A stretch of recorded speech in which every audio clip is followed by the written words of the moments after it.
안녕하세요. 배시대 장미입니다. 오늘의 사연 시작하겠습니다.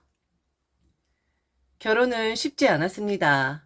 아니, 한마디로 전쟁이었습니다. 처음엔 모든 것이 아름다웠죠. 남편은 언제나 제 편이었고, 우리는 함께 같은 곳을 바라보며 살아갈 줄 알았습니다. 연애할 때 남편은 제게 늘 다정했고, 무엇이든 이해해주는 사람이었습니다. 난 항상 당신 편이야. 그 말을 믿었죠. 하지만 결혼 후 현실은 너무도 달랐습니다. 결혼 초반까지만 해도 남편은 여전히 다정했습니다.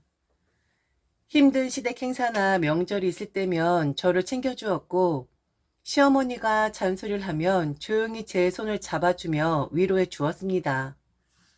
하지만 그런 남편이 점점 변하기 시작했죠. 시댁과의 관계가 깊어질수록 남편은 아내의 남편이 아니라 어머니의 아들이 되어갔습니다. 처음 시댁에서 명절을 보내던 날 시어머니는 한숨을 쉬며 말했습니다. 우리 집은 맏며느리가 모든 걸 맡아야 해. 어쩔 수 없잖아. 네가 장남하고 다 알고 결혼한 거잖아. 그 말에 남편이 어떻게 반응할지 기대했습니다. 그가 저를 위해 나서줄까? 저를 감싸주며 우리 부부가 함께 하겠습니다. 라고 말해줄까? 하지만 남편은 저를 보지도 않고 어머니를 바라보며 고개를 끄덕였습니다. 맞아. 우리 집은 원래 그래. 우리 어머니도 시집 와서 다 하셨잖아. 그 순간 깨달았죠. 이 사람은 이제 내 편이 아니라 시댁의 편이구나. 그때부터였습니다. 명절이 다가오면 저는 며칠 전부터 전을 부치고 음식을 준비해야 했습니다. 시댁 식구들은 거실에서 편안하게 웃으며 TV를 보거나 대화를 나누고 있었고, 저는 홀로 부엌에서 전을 부치고 국을 끓이고 있었습니다. 그렇게 몇 시간을 보내고 나면 온몸이 쑤셨습니다. 그리고 남편에게 하소연이라도 하면 돌아오는 말은 항상 같았죠. 그냥 조금만 참으면 돼. 명절 몇 번이나 된다고 그래. 엄마가 원래 좀 그런 스타일이야. 이해해드려. 그래도 가족인데 즐겁게 할 순 없어? 피할 수 없다면 즐기라는 말도 있잖아. 당신도 이젠 좀 즐길 때도 되었잖아. 그때부터 알았습니다. 내 편이었던 남편은 이제 남의 편이 되었다는 것을. 그리고 그 상황은 하루 이틀이 아니라 평생 반복될 것이라는 사실도 말입니다. 결혼 후 힘든 과정에서 저를 버티게 해준 건 오로지 자식들이었습니다. 하지만 자식이라고 해서 언제나 저를 위로해주는 건 아니었죠. 어릴 땐 엄마를 찾던 아이들이 커가면서 점점 멀어지기 시작했습니다. 사춘기가 오면서 문을 걸어 잠그기 시작했고 제 잔소리를 듣는 둥 마는 둥 흘려보냈습니다. 엄마 왜 이렇게 잔소리가 많아? 알아서 할게요. 그냥 냅두면 안 돼? 그 말들을 들을 때마다 마음이 아팠습니다. 저는 그저 자식들이 상처받지 않고 좋은 길로 가길 바랄 뿐이었는데, 하지만 세상은 제 뜻대로 움직이지 않았죠. 아이들은 제가 원하는 방식대로 크지 않았고, 결국 저는 아이들의 선택을 존중하는 법을 배워야만 했습니다. 그러나 가장 힘든 건 자식들이 저를 이해하지 못할 때였습니다. 제가 힘들어도, 제가 아파도, 제가 울어도, 그들은 어릴 적처럼 엄마를 붙잡고 엄마 괜찮아? 라고 묻지 않았습니다. 그저 엄마도 자기 인생 좀 즐겨라며 쉽게 말할 뿐이었습니다. 하지만 저는 언제 제 인생을 즐겨본 적이 있었던가요? 맏며느리가 된다는 것은 단순히 시댁의 큰 며느리가 된다는 것이 아니라 그 집안을 책임져야 하는 것이었습니다. 맏며느리는 시댁의 중심이 되어 모든 일을 떠맡아야 하는 존재였죠. 남편의 집안에서 맏며느리는 단순한 가족 구성원이 아니라 집안의 대소사를 책임지고 시댁 식구들을 챙겨야 하는 일종의 관리자 같은 존재였습니다. 결혼 후 처음 몇 년은 저는 그 역할이 당연한 것이라 생각하며 묵묵히 해냈습니다. 하지만 시간이 흐를수록 그 책임이 점점 무겁게 느껴졌습니다. 남편에겐 어린 시동생이 있었죠. 저와 결혼할 당시엔 미혼이었고 한창 자기 앞가림도 못하던 시절이었습니다. 하지만 문제는 그의 생활을 챙기는 것이 자연스럽게 저의 몫이 되었다는 것이었습니다. 시동생이 저희 집에 오면 남편은 마치 호텔을 예약한 손님이라도 온 것처럼 아무렇지 않게 말했습니다. 여보, 우리 동생 왔는데 밥 좀 차려줘. 결혼 초반엔 어쩔 수 없이 차려주었지만 몇 년이 지나도 남편과 시동생은 그 태도를 바꾸지 않았습니다. 오히려 더 당연하게 여겼죠. 형수님, 국은 없어요? 형수, 빨래 좀 돌려주시면 안 돼요? 형수님, 이거 뭐 좀 수선해 주실 수 있어요? 제가 뭔가 부탁을 하면, 아, 형수님 너무하세요. 하며 장난스럽게 넘기지만 정작 본인은 당연하다는 듯이 요구했습니다. 한 번은 이런 일도 있었죠. 시동생이 밤늦게 저희 집에 찾아와 문을 두드렸습니다. 무슨 급한 일이라도 있는 줄 알고 문을 열었더니 시동생은 태연하게 말했습니다. 형수님, 집에서 밥 해먹기 귀찮아서 왔어요. 밥 좀 있죠? 그날 저는 너무 화가 나서 말했습니다. 이제 결혼할 나이인데 언제까지 형수밥을 얻어먹을 생각이에요? 그러자 시동생은 형수님, 너무 각박하게 사시는 거 아니에요? 우리 가족이잖아요. 라고 대답했습니다. 가족이라서 맏며느리라서 저는 항상 그들의 식사를 챙겨야 하고 편의를 제공해야 하고 돌봐야 하는 존재였던 걸까요? 시누이도 만만치 않았습니다. 결혼 후 저는 남편의 누나, 즉 시누이의 기분까지 맞춰야 하는 역할을 떠맡게 되었습니다. 시누이는 남편보다 몇 살 위였고 결혼 후에도 친정과의 관계가 끈끈한 사람이었죠. 하지만 문제는 그녀가 친정을 찾을 때마다 마치 제가 시댁의 종이라도 되는 양 행동했다는 것이었습니다. 처음엔 시누이가 오면 반갑게 맞아주었죠. 하지만 그 호의가 당연하게 여겨지는 순간부터 저는 점점 지쳐갔습니다. 예를 들면 이런 일이 있었죠. 시누이가 집에 오면 남편은 자동으로 저에게 말했습니다. 누나 왔네. 여보, 우리 누나 왔는데 과일 좀 깎아줘. 시누이는 소파에 앉아 발을 올리고 편하게 TV를 보며 저를 바라보았죠. 그리고는 가볍게 한마디를 던집니다. 옳게, 나 배고픈데 뭐 좀 먹을 거 있어? 그녀가 제게 요구하는 건 간단한 간식이 아니었습니다. 옳게, 손맛 좋은데 뭐 좀 제대로 해줘. 저는 속으로 한숨을 쉬면서도 시댁에서 맏며느리로서의 체면을 지켜야 한다는 생각에 묵묵히 부엌으로 향했습니다. 하지만 그것도 모자라 시누이는 가끔 기분까지 맞춰줘야 했습니다. 시누이가 회사에서 힘든 일이 있었다며 불평을 하면 저는 그래요 형님 정말 속상하시겠어요 라며 맞장구를 쳐야 했습니다. 제가 몸이 좋지 않아 조용히 싶었던 날 시누이가 전화를 걸어 남편에게 말했습니다. 야, 나 오늘 기분 너무 안 좋아. 집에 가서 올케랑 얘기 좀 하고 싶다. 남편은 아무렇지도 않게 말을 하죠. 그래? 어서 밥 먹고 가. 저는 남편을 쳐다보며 힘겹게 말했습니다. 오늘은 좀 쉬고 싶은데. 하지만 남편은 오히려 저를 이상하게 쳐다보며 말했습니다. 누나 기분 안 좋다잖아. 잠깐만 얘기 좀 해주면 안 돼? 그날 저는 아픈 몸을 이끌고 신우의 하소연을 몇 시간이나 들어주어야 했습니다. 시댁에서 맏면이라는 이유로 모든 집안 행사를 도맡아야 하는 것도 저를 지치게 했습니다. 명절이 다가오면 제일 먼저 연락이 오는 곳은 시댁이었습니다. 이번 명절에도 네가 전 좀 붙여야겠다. 네가 손이 빠르니까. 시부모님 생신이 다가오면 우리 생신날 뭐 준비할 거야? 한 번은 시어머니 생신에 시동생과 시누이는 아무 준비도 없이 빈손으로 왔는데 저 혼자만이 음식을 준비하고 상을 차려 했습니다. 그것도 모자라 시어머니는 말을 했죠. 네가 맏며느리니까 다른 사람들 생일까지 좀 챙겨라. 네가 챙겨야 집안이 화목하지.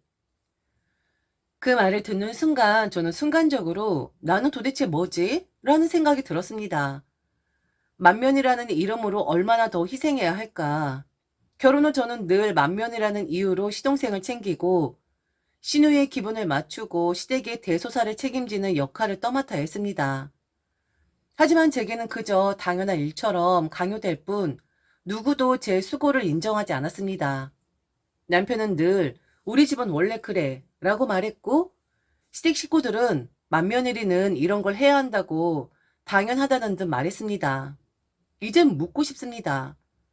왜 저는 가족을 위해 헌신해야만 하는 사람이고 당신들은 편하게 기대기만 하는 사람인가요? 오랜 세월 동안 저는 묵묵히 시댁을 위해 헌신해 왔습니다. 시동생을 챙기고 시누의 기분을 맞추고 시댁의 대소사를 도맡으며 맏며느리라는 이름 아래 제 자신을 희생하는 것이 당연한 일이라고 생각했습니다. 그런데 제가 아프고 나서야 모든 것이 달라졌습니다. 전 오랫동안 제 몸이 보내는 신호를 무시하며 살아왔습니다. 늘 바빴고 늘 누군가를 챙겨야 했기에 제 몸의 이상 증상에는 대수롭지 않게 생각했습니다. 그러다 어느 순간 견딜 수 없는 통증이 찾아왔습니다.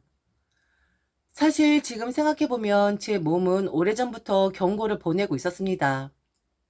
식사 후 명치가 답답하고 속에 더부룩한 느낌이 자주 들었습니다. 처음엔 단순한 소화 불량이라고 생각했죠. 명절 때 기름진 음식을 많이 해서 그런가 싶어 소화제를 사서 먹으며 버텼습니다. 어느 날부터인가 음식을 삼킬 때 목에 걸린 듯한 느낌이 들었고 식사를 해도 쉽게 체하거나 속이 쓰렸습니다. 남편에게 얘기하니 그냥 위가 약해진 거겠지. 스트레스 덜 받으면 괜찮아질 거야 라며 대수롭지 않게 넘겼습니다. 하지만 시간이 지나면서 속쓰림과 통증이 심해졌고 배가 묵직하게 아프기 시작했습니다. 특히 밤에 자다가 명치 쪽에 타는 듯한 느낌이 들었고 위산이 역류하는 것 같았죠. 그러면서 체중이 조금씩 줄어가기 시작했습니다. 저는 바빠서 제대로 못 먹어서 그런가 싶었지만 분명 먹고 있는데도 몸무게가 점점 줄어드는 것이 이상했습니다. 입맛이 사라졌고 조금만 먹어도 금방 배가 불러오는 느낌이 들었죠. 원래 같으면 다 먹을 한 끼 식사를 반도 먹지 못하고 수저를 내려놓는 날이 많아졌습니다. 하지만 저는 이 모든 증상을 무시했습니다. 스트레스 때문이겠지. 소화제 먹으면 괜찮아질 거야. 조금 쉬면 나아지겠지. 그렇게 스스로를 속이며 지내다 결국 참을 수 없는 통증이 찾아왔죠. 어느 날 아침부터 속이 쓰려서 음식을 먹지 못한 채 하루 종일 힘이 빠진 상태로 있었는데 저녁이 되자마자 속이 찢어질 듯한 통증이 찾아왔습니다. 명치 아래쪽이 마치 칼로 도려내듯이 아팠고 속이 뒤틀리는 느낌이 들었습니다. 숨을 쉴 때마다 통증이 느껴졌고 가슴 아래쪽이 눌린 듯한 느낌까지 들었죠. 결국 저는 남편에게 얘기했고 남편은 그제야 상황의 심각성을 깨닫고 저를 병원으로 데려갔습니다. 내시경 검사를 받았고 조직 검사를 진행한 후 담당 의사가 심각한 표정으로 말했습니다. 정확한 결과는 조직 검사 후 나와야겠지만 위벽에서 이상이 발견됐습니다. 혹시 최근에 체중이 줄거나 식욕이 없어진 적이 있나요? 그제야 저는 제 증상이 단순한 소화불량이 아니었다는 것을 깨달았습니다. 며칠 후 병원에서 조직 검사 결과를 듣는 날, 저는 검사실에서 앉아 숨을 죽이고 있었습니다. 의사는 조심스러운 목소리로 말했죠. 조직 검사 결과 위암 2기 판정이 나왔습니다. 그 말을 듣는 순간 저는 귀를 의심했습니다. 위암? 내가? 그동안 몸이 보내던 신호들을 무시한 대가였습니다. 하지만 그 사실을 깨닫기엔 너무 늦었죠. 위암 2기 판정을 받은 후 저는 담당 의사와 치료 방법에 대해 상의했습니다. 현재 암이 위벽을 침범한 상태지만 다행히도 전이가 심각하지 않아 수술이 가능합니다. 위절제술을 진행해야 하며 이후 항암 치료를 병행할 수도 있습니다. 그제야 저는 제가 겪을 현실을 직시했습니다. 위절제술은 암이 발생한 부위를 포함하여 위의 일부를 절제하는 수술이었습니다. 제 경우에는 위의 절반 이상을 잘라내야 하는 상태였죠. 수술 당일 저는 차가운 수술대 위에 누웠고 마취가 들어오면서 의사의 마지막 말이 귓가에 맴돌았습니다. 수술이 끝나면 식습관을 조절해야 하고 한 번에 많은 양을 먹을 수 없을 겁니다. 위장이 작은 만큼 소화를 천천히 시켜야 하니까요. 마취가 풀렸을 때 제 몸은 무겁게 가라앉아 있었습니다. 배에는 깊은 수술 자국이 남아 있었고 움직일 때마다 통증이 느껴졌습니다. 스스로 며칠 동안은 한 모금의 물조차 마시기 힘들었습니다. 항암 치료는 제 인생에서 가장 끔찍한 시간이었습니다. 약물이 들어갈 때마다 속이 뒤집어지는 듯한 고통, 음식을 삼킬 때마다 느껴지는 극심한 메스꺼움, 그리고 몸이 점점 야여가는 느낌, 손끝이 저리고 발끝까지 감각이 무뎌지는 부작용을 견디며 저는 살아남기 위해 버텨야 했습니다. 머리카락이 한 움큼씩 빠질 때마다 거울 속의 제 모습을 보며 깨달았죠. 이제 나는 예전의 내가 아니구나. 하지만 제 몸은 세상을 쉽게 떠나고 싶지 않았나 봅니다. 수술은 성공적으로 끝났고 항암 치료도 몸에서 잘 받아주었는지 점차 회복의 기미가 보이기 시작했거든요. 물론 예전처럼 건강했던 시절과 비교할 순 없었습니다. 몸은 여전히 쉽게 지쳤고 조금만 걸어도 숨이 차고 식사량도 예전 같지 않았습니다. 하지만 저는 살아있었고 다시 일어설 준비를 하고 있었습니다. 그런데 신기하게도 제가 병원에 있을 때 시댁 사람들은 조용했습니다. 웬일로 아무도 저를 건드리지 않았죠. 사실 처음엔 이게 조금 의아했습니다.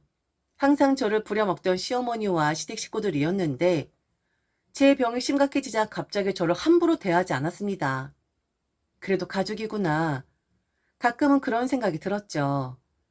제가 병원에 있을 때 시어머니가 남편에게 전화를 걸어 제 상태를 물었다고 했고 시누이도 한두 번 안부 전화를 했습니다.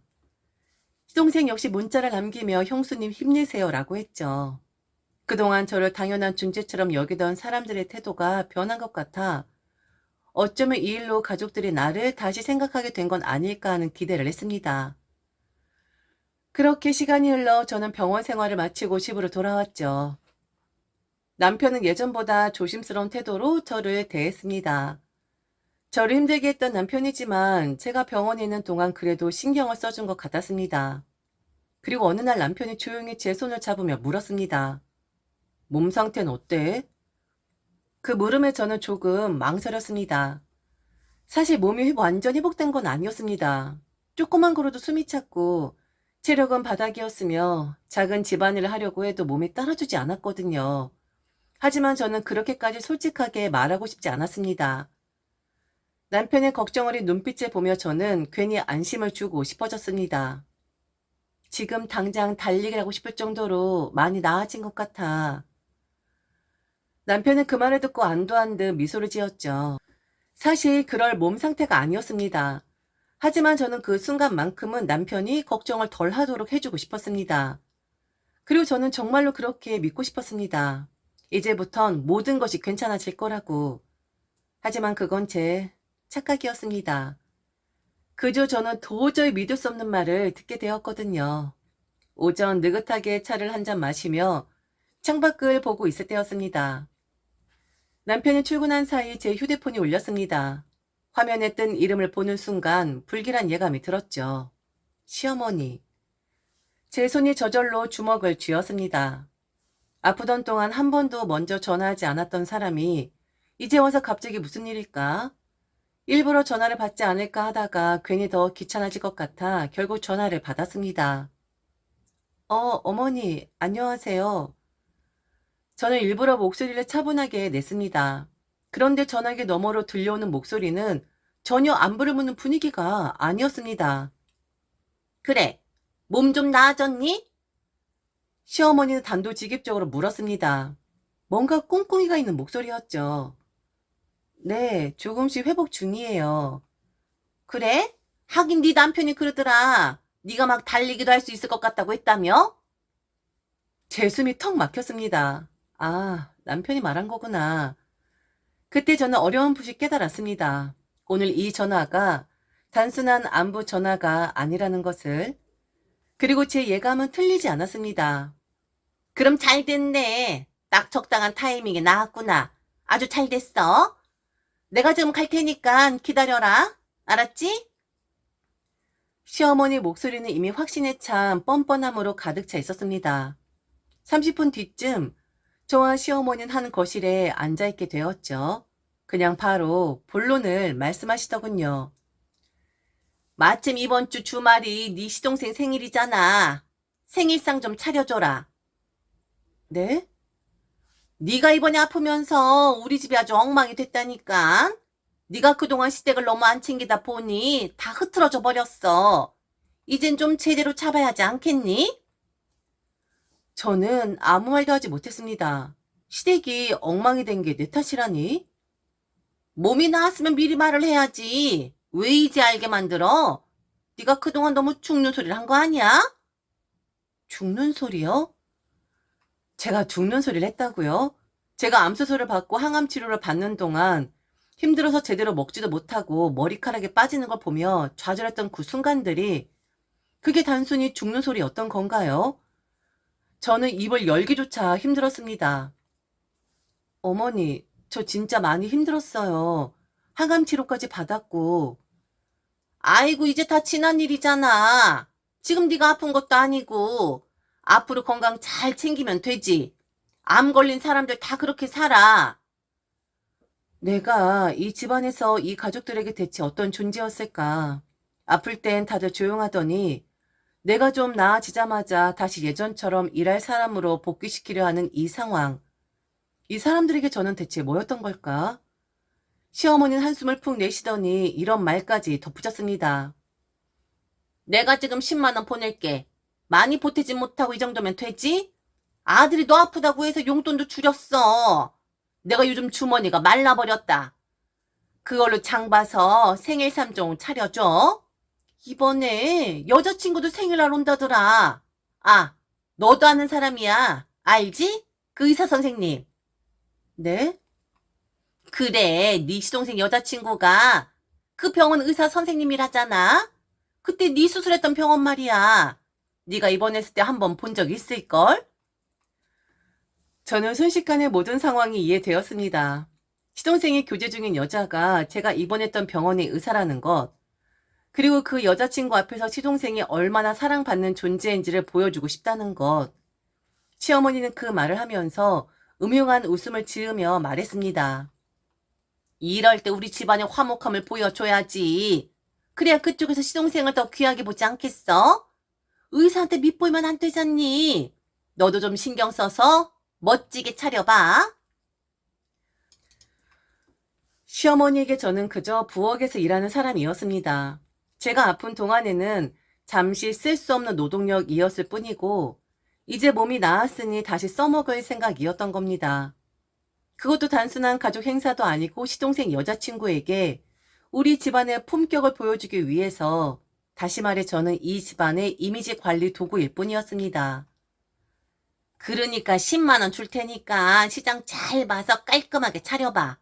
우리 애가 얼마나 사랑받는지 보여주자고. 그 순간 저는 제 입술을 꽉 깨물었습니다. 이 사람들은 내가 죽을 뻔했던 시간을 이렇게 가볍게 취급하는구나. 제가 병상에 누워있던 시간들은 그들에게 그저 불편한 공백기였을 뿐이었습니다. 제가 이 집안에서 차지하는 가치는 부엌에서 일하는 며느리 이상의 것이 아니었습니다. 저는 시어머니의 말을 듣고 오랫동안 말없이 있었습니다. 그리고 말을 했죠. 어머니, 제가 그 의사 선생님께 직접 여쭤보겠습니다. 뭐라고? 제가 지금 이런 일을 해도 되는지요? 제 몸 상태를 정확히 알고 계신 분이니까요. 저는 시어머니가 보는 앞에서 여의사 선생님의 번호를 천천히 눌렀습니다. 그리고 스피커폰을 켜고 차분한 목소리로 전화를 걸었죠. 여보세요, 선생님. 저 기억하시죠? 어머, 오랜만이에요. 몸은 좀 괜찮으세요? 네, 덕분에 많이 좋아졌습니다. 그런데요, 제가 하나 여쭤보고 싶은 게 있어서요. 네, 말씀하세요. 제가 지금 위암수술 받고 항암까지 끝낸 상태잖아요. 그런데 이번에 시동생 생일이어서 생일상을 차려야 한다고 하시는데 제가 이런 거 해도 괜찮을까요? 네? 지금 생일상을 차린다고요? 안 됩니다. 절대 무리하시면 안 돼요. 스스로 체력 회복이 다 된 것도 아니고 항암 후에는 면역력이 떨어져 있잖아요. 무리하게 움직이면 회복 속도도 더디고 몸이 다시 악화될 수도 있어요. 혹시 아직 체력 저하나 피로감, 어지럼증 같은 증상 있으세요? 네, 사실 아직까지 많이 피곤하고 조금만 움직여도 숨이 차긴 해요. 그럼 더더욱 무리하시면 안 돼요. 지금은 몸을 보호해야 할 시기인데 장 보고 요리하고 음식 준비하는 게 얼마나 힘든 일인데요. 절대 안 됩니다. 여의사의 강한 어조에 시어머니는 잔뜩 당황한 표정으로 저를 쳐다봤습니다. 그리고 그 순간 저는 아주 느긋하게 시어머니를 향해 말했습니다. 어머니, 들으셨죠? 선생님께서 절대 하면 안 된다고 하시네요. 시어머니 입술이 바르르 떨렸습니다. 그런데 저는 여기서 끝나지 않았죠. 한 방을 더 날려야죠. 저는 스피커폰을 그대로 둔 채 여의사에게 다시 물었습니다. 선생님, 그런데요. 시어머니께서 이번 생일이 중요하다고 하시더라고요. 시동생 여자친구분께서 오신다고 해서 우리 가족이 얼마나 화목한지를 보여줘야 한다고요. 네? 아, 그게 혹시 저를 말씀하시는 건가요? 아, 가족이 화목한 건 생일상을 차린다고 증명되는 게 아니에요. 오히려 가족 건강을 걱정해주는 게 진짜 가족다운 모습이죠. 그리고 솔직히 수술받은 지 얼마 안 된 분께 일을 시키는 건 비상식적이에요. 그런 집안 분위기라면 전 오히려 더 고민해봐야 할 것 같은데요? 그 말이 떨어지는 순간 시어머니 얼굴이 하얗게 질렸습니다. 시어머니는 당황한 듯 자리에서 벌떡 일어났습니다. 아, 그게 아니라 며느리가 많이 나았다고 해서. 하지만 여의사는 냉정하게 말을 끊었습니다. 아무리 나아도 병력이 있는 분께 무리한 노동을 시키는 건 옳지 않죠. 힘들게 버틴 시간을 너무 가볍게 여기시는 것 같네요. 그 순간 저는 속이 뻥 뚫리는 기분이었습니다. 그렇게 전화를 끊고 난 후 저는 느긋하게 미소를 지었죠. 그리고 예상했던 대로 다음날 아침 시어머니에게서 다급한 전화가 걸려왔습니다. 아가, 너 어제 의사 선생님이랑 통화했잖아. 그런데 말이다. 그 여의사가 우리 아들한테 헤어지자고 했단다. 네, 그런데요. 사실은 그런 거 아니라고. 우리 도련님 정말 좋은 사람이라고. 오해가 있었던 거라고. 네가 좀 잘 말해줄 수 없겠니? 이건 정말 의외였습니다. 이제까지 나를 부려먹기만 하던 사람이 도움을 요청하고 있었죠. 하지만 저는 한치의 망설임도 없이 대답했습니다. 어머니, 10만 원은 다시 돌려보낼게요. 그 돈으로 어머님 아들 생일 잘 챙겨주시고요. 아가, 내 말 좀 들어봐. 그리고 제가 뭘 어떻게 설득을 한단 말씀이세요? 선생님께서 직접 제 건강을 생각해서 그런 결정을 내리신 건데 제가 감히 뭐라고 그걸 바꾸겠어요? 그건 그래도 네가 한번. 어머니 저에게 지금 도움 요청하시는 거예요? 언제부터 저한테 도움을 바라셨다고요? 전 싫어요. 그리고 저는 의사 선생님 말씀 잘 들어야 하니까 이제 쉬겠습니다. 결국 시동생은 의사 여자친구와 헤어졌습니다. 그런데도 그는 끝까지 제 탓을 했죠. 형수님이 괜히 전화해서 그런 거 아니에요? 왜 의사한테 그런 소리 해서 제 연애를 망쳤어요? 저는 처음엔 기가 막혔죠. 정작 본인이 형수에게 무리한 부탁을 하고 시어머니까지 가세에 사람을 부려 먹으려고 했던 것은 기억도 못한 채 모든 책임을 제게 떠넘기고 있었습니다. 이제 와서 모든 게 제 잘못이라니? 제가 언제 그 둘을 헤어지게 하겠다고 했던가요? 의사 선생님께 본인의 가치관대로 내린 결정이었을 뿐인데 말입니다. 저는 차분한 목소리로 한마디 건넸습니다. 도련님이 정말 좋은 사람이었다면 제가 전화했든 말든 헤어질 일이 없었겠죠? 그 순간 시동생의 얼굴이 굳어졌습니다. 하지만 더 이상 제가 신경 쓸 일도 아니었죠. 그런데 예상치 못한 일이 벌어졌습니다. 평생 남의 편이었던 남편이 그 순간만큼은 제 편을 들었습니다. 아픈 형수한테 지금 뭐 하는 거야? 형수가 네 연애 망치려고 전화한 것도 아니고 너희가 알아서 해결할 일을 왜 형수한테 화풀이 하냐고? 이게 웬일인가 싶었습니다. 한평생 시댁 식구들만 챙기던 남편이 그 순간만큼은 제가 불쌍해 보였는지 제 편을 들어주고 있었습니다.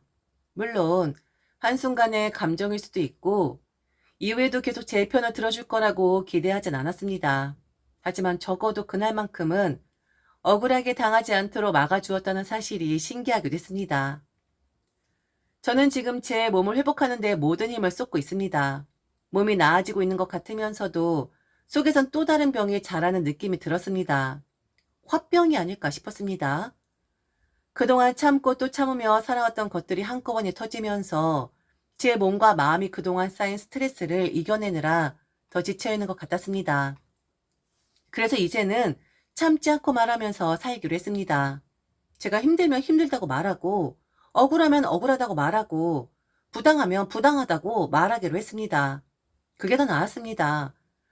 참고 사느라 제 몸을 망치는 것보다는 차라리 한마디라도 더 하면서 속을 덜 썩이는 것이 낫다고 생각하거든요. 지금까지 들어줘서 진심으로 감사합니다. 이상 대신의 장미였습니다.